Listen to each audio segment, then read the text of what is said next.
السلام عليكم ورحمة الله وبركاته. رمضان كما قلت بفيت كرمن ዝግጅት ማድረግ አለብን የሚለው ፕሮግራም እንደቀጠለ ነው ኢንሻአላህ ክፍል 3ን የሚቀጥል ይሆናል ማለት ነው።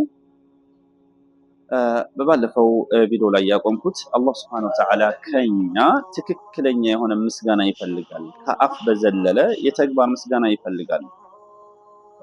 እኛ ግን አላህን በትክክል እያመሰገንነው አይደለም።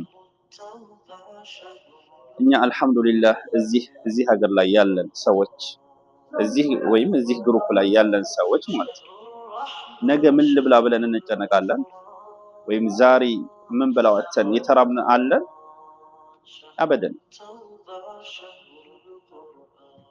ግን አይደለም ነገ ምን ልብላ ብለው መጨነቅን ዛሬ የሚበሉ ያጡ ወንድሞች አሉ አይኑ እያየ በረሃብ ምክንያት ልጆቹ የሚረክፉበት ወላጆች አሉ በዚህ ሰዓት የኛ ወንድሞች ማለት ነው የኛ ወንድሞች እኛ ዛሬ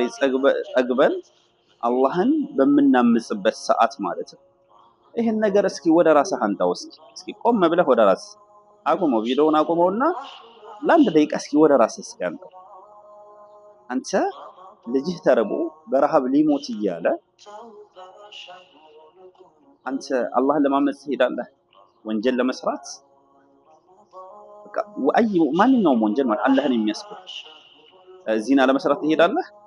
አትሄድም ይሄ የነሱ ህመም አላመመህም ማለት ነው ይሄ አንተ ዛሬ ወንጀል በመሰራበት ሰዓት በረሃብ የሚያልቁ ወንድሞች አሉ አንተ ወንጀል እየሰራህባት ባለችው ሰዓት ማለት ነው ስለዚህ አላህን ልንፈራ ይገባል